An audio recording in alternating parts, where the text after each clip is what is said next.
윤석열 정부 출범 이후 한일 민간 협의가 변수로 떠오른 일본 전범 기업의 재산 매각 사건에 대해 대법원의 최종 결정이 임박했습니다. 우리 정부와 일본 미쓰비시 중공업이 외교적 해결을 강조하는 의견서를 잇따라 냈지만 재판부는 2주가량 남은 김재형 대법관 퇴임 전엔 결론을 내릴 예정인 것으로 알려졌습니다. 나혜인 기자입니다. 일제 강제동원 배상금을 강제로 받아내고자 미쓰비시 중공업의 특허권을 매각할지에 관한 대법원의 최종 결정은 애초 어제까지 나올 것으로 전망됐습니다.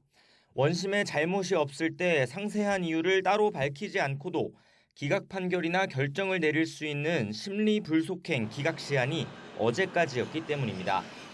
신속하고 효율적인 재판이 목적인 심리불속행 기각은 대법원에 사건이 접수된 날부터 넉 달 안에만 할 수 있는데 미쓰비시가 우리 법원의 매각 명령에 불복해 재항고한 사건은 지난 4월 19일 접수됐습니다.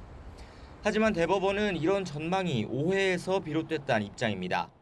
심리불속행 기각은 넉 달 안에 원심에 문제가 없다는 합의가 도출됐다는 전제에서 재판부가 선택할 수 있는 결정이지 반드시 해야 하는 건 아니라는 겁니다. 또 외교적으로 민감한 사건을 한 줄 이유도 없이 종결하긴 어렵다는 점도 재판부가 일반 사건처럼 정식 결정문을 내야 한다는 판단에 영향을 준 것으로 보입니다. 현재 강제동원 피해자 김성주 할머니가 당사자인 특허권 매각명령 사건의 주심은 다음 달 4일 퇴임을 앞둔 김재형 대법관입니다. 재판부는 늦어도 그 전에 이번 사건을 매듭지을 것으로 알려졌는데 조만간 결정을 내릴 수 있을 정도로 심리가 진전된 것으로 파악됐습니다. 이번 사건은 미쓰비시가 강제동원 피해자에 대한 배상 책임을 인정한 2018년 대법원 판결에 따르지 않아 불거졌습니다.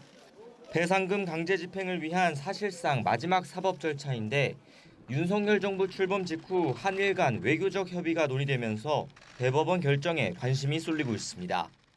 최근 우리 외교부와 미쓰비시 측 역시 한일 민간 협의회 같은 외교적 노력을 강조하며 대법원의 최종 판단을 사실상 보류해달라는 의견서를 내기도 했습니다.